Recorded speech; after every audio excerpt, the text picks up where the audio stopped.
Yeah, and they Fifi Pratt ababonten e de nsem bi aba betudwa sopa wa sopa ye John Dramani Mahama no agye nkrofo do na nsem na eno na omanfo bi e kyerese Angr Kwasi Pratt na wone John Dramani Mahama e fine pa na nei e de na aba akwate bayra humma bayra mu akese nei no wo bonadwen e de kye John Dramani Mahama sa no my TV Africa obaso subscribe like na fe sign share ma from mo chichi ene bencheye na ensem na ene se Angr Kwasi Pratt say John Dramani Mahama ene na pamfo metre na appointees a appoint mo no dodo no eye ni bre se wono ma bank o mo behwe na wo man no ho bra no wono ma bo no wo no yie no ene we enam ha obia epese wo ye mampani ana obia epese wo tu franka de emma NDC amayuko no eno na Angr Kwasi Pratt say eye nsem hunu rubbish na saade we no was a John Dramani Mahama what they the nine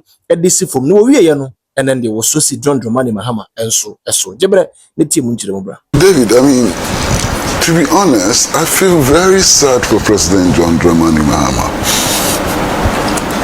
I mean, the betrayal of President John Dramani Mahama is monumental. Yeah, it's true. There's a gentleman who came to the people of Ghana and said, look, there are problems with the country and I want to solve the problems in the educational sector and health sector and so on. He proclaimed a reset agenda. And he appointed people to assist him to realize that objective. And many of the people he appointed to help him to realize that objective, they don't just care.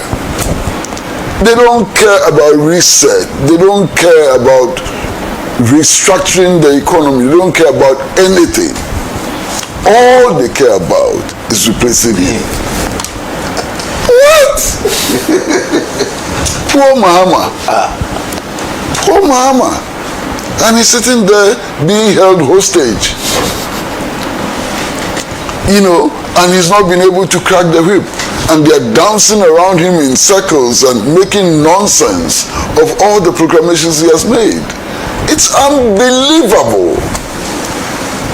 Visit the NDC social media platforms and see what is happening there.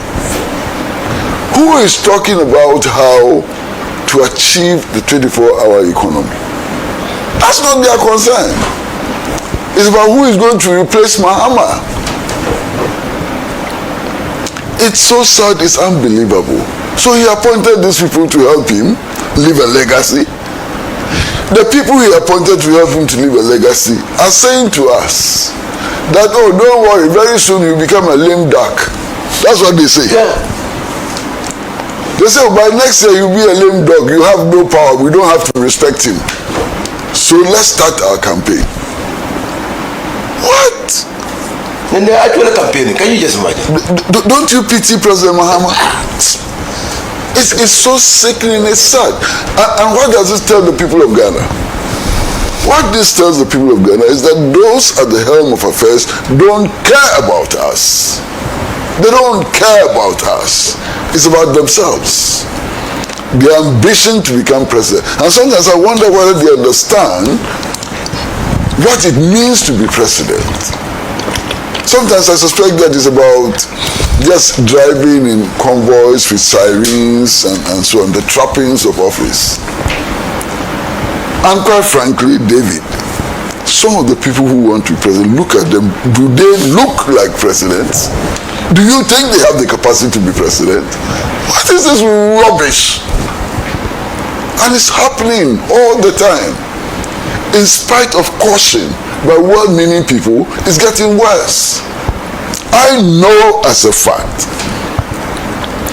that the Council of Elders of the National Democratic Congress at some stage last year saw that this was causing a lot of problems and that it could divide the party, derail the party, and push the party into opposition, and decided to take some measures. I know what measures they took.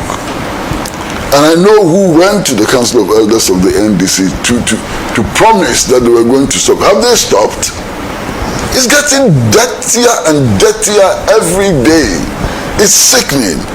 Look, I want to read portions of what Mustafa Bandi said, how it is reported in the Hawk newspaper. It says, a storm is brewing inside the ruling National Democratic Congress as fears mount that the party could be tearing itself apart over who succeed President John Dramani Mahama. At the center of the drama is Mustafa Foyo Bandi, Deputy General Secretary in charge of operations and also a senior figure at the presidency, who has thrown a political hand grenade into the heart of the debate over secession. In a blunt intervention that has sent shockwaves through the party, Mustafa posed the explosive question, what if there is no flag bearer raised? His warning comes amid growing claims that senior party figures are quietly positioning themselves for power, sparkling what critics are calling early succession games. Inside government, Mustafa didn't hold back, accusing ambitious party members of turning internal politics into a free-for-all where anyone with influence is allegedly trying to build a war chest ahead of a future contest. He warned that such behavior risks dragging the party into chaos, arguing that the National Democratic Congress traditional method of leadership selection should not be replaced with open, uncontrolled competition and so on and so on. You see, how can I disagree with Mustafa Bandi? How can I disagree with him? If you look at all the empirical studies which have been done, anybody who seriously is aspiring to be president, to become presidential candidate of a political party which is serious about winning power, ought to have $100 million in his back pocket. Yeah, that was